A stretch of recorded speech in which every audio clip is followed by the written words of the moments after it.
আজকে আমরা যাচ্ছি ফার্নিচারের দোকানে হালখাতাতে। দেন আর একটা খুশির খবর আছে, আমাদের ফেসবুক পেজে 18,000 পরিবারের সদস্য কমপ্লিট হয়েছে। তো আজকে আমরা কিন্তু খুব খুশি, দেখতেই পাচ্ছ। তো বেশি ভাট না বকে আজকের ভিডিওটা শুরু করব, কিন্তু তার আগে বলবো তোমরা যদি আমার পেজটাকে এখনও ফলো না করে থাকো এখনই গিয়ে ফলো করে দাও আর আমার একজন ফ্যামিলি মেম্বার হয়ে যাও। তো চলো আজকের ভিডিওটা এখান থেকে শুরু করা যাক। ঘড়ির কাঁটায় বাজে তখন সন্ধ্যে 6টা, আর আজকে আমরা রেডি হয়ে কলসুর মোড়ে ঝুমা স্টিল ফার্নিচারের একটা হালখাতা আছে সেখানেই যাব। তো দেখতেই পাচ্ছ এইখানটায় কিন্তু আমি বাইক পার করেছি, বাট আর একটা সমস্যা আছে, কারণ লাকি গেছে পড়তে আর ওকে আমরা নিয়ে যাবো বলেছিলাম কিন্তু ও এখনও ফেরেনি। তাই লিসা আর আমি যাচ্ছি, ও প্রাইভেট পড়ছে যেখানে সেখান থেকে নিয়ে আসতে। তারপরে ওখানে গিয়ে দেখলাম লাকি পড়ছে আর সীমাদি বলল আর কিছুক্ষণের মধ্যে ছুটি হয়ে যাবে। তাই আমরা পাড়ার কর্নারে একটা লাইট লাগানো ছিল তার নিচেই দাঁড়িয়ে গল্প করছিলাম, আর তার মধ্যে হয়ে গেল লাকির ছুটি। আর লাকিকে না নিয়ে গেলে আমাদের একটা কেমন লাগে, কারণ ও মন খারাপ করতো বাড়ি এসে। আর এইখানটায় দেখো আনন্দ করতে করতে কিন্তু আমরা বাড়ি ফিরছি, মানে লাকির বেশি আনন্দ হচ্ছে আমাদের সঙ্গে যাবে বলে। তারপর আমরা বাড়ি গিয়ে ফাইনালি কিন্তু কলসুর মোড়ে যাওয়ার জন্য কিন্তু রেডি হয়ে গেছি, বাইকেও উঠে পড়েছি। আর আমার কাছে এই ভাইটা টাকা পেতো তাই লিসা ওকে টাকাটা দিচ্ছে। দেন আমরা কিন্তু কলসুর মোড়ে ফার্নিচারের দোকানে চলে এসেছি, আর লাকিকে নিয়ে আমরা কিন্তু এখন যাব ভিতরে হালখাতাতে। আর এইখানটায় দেখো খুব সুন্দরভাবে সাজিয়েছে, আর ওখানে অনেকগুলো জিনিসপত্র ছিল দেখে আবার কিনতে ইচ্ছে করছিল।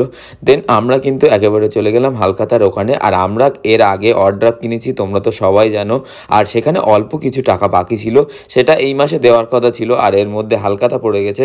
তাই কিন্তু আমরা হালখাতাতে সেই টাকাটা মিটিয়ে দিয়েছি আর মিষ্টিও দিয়ে দিয়েছে। এরপর ওখানে মিষ্টি আর নিমকি খেতে দিয়েছিল, আর আমার যেহেতু শরীর খারাপ ছিল তাই আর আমি মিষ্টি খাইনি।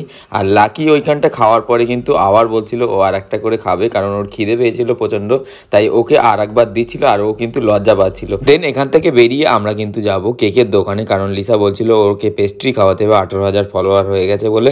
আর ওখানে গিয়ে দেখা হয়ে গেছে কাকিমার সঙ্গে, আর কাকিমা তো চমকে গেছে, কারণ আমি ক্যামেরা করছিলাম হঠাৎ করে দেখে। তারপরে আমরা কাকিমাদের সঙ্গে দেখা করে আমরা চলে গেলাম কিন্তু পেস্ট্রি কিনতে। আর সত্যি কথা বলতে আমার শরীরটা এখন ভালো না, আর এর আগেও 10,000 আর 15,000 ফলোয়ারে আমি মনে করেছিলাম সেলিব্রেশন করব, কিন্তু টাকার সমস্যার জন্য তখন করা হয়নি। কিন্তু ইচ্ছা আছে আমার ফেসবুক পেজে যখন 50,000 ফ্যামিলি সদস্য পূরণ হবে তখন কিন্তু বড় করে একটা সেলিব্রেশন হবে। যাই হোক, আমাদের কিন্তু কেক কেনা হয়ে গেছে আর আমরা কিন্তু এখন বাড়ির দিকে যাব বলে বেরিয়ে পড়েছি। তারপর আমরা বাড়ি চলে আসলাম, আর লাকিকে আমি জিজ্ঞেস করছিলাম লাকি কটা মিষ্টি খেয়েছিস, তো লাকি বলছে 3টে খেয়েছি, আর ওর কাম্মা বলছে 4টে খেয়েছে।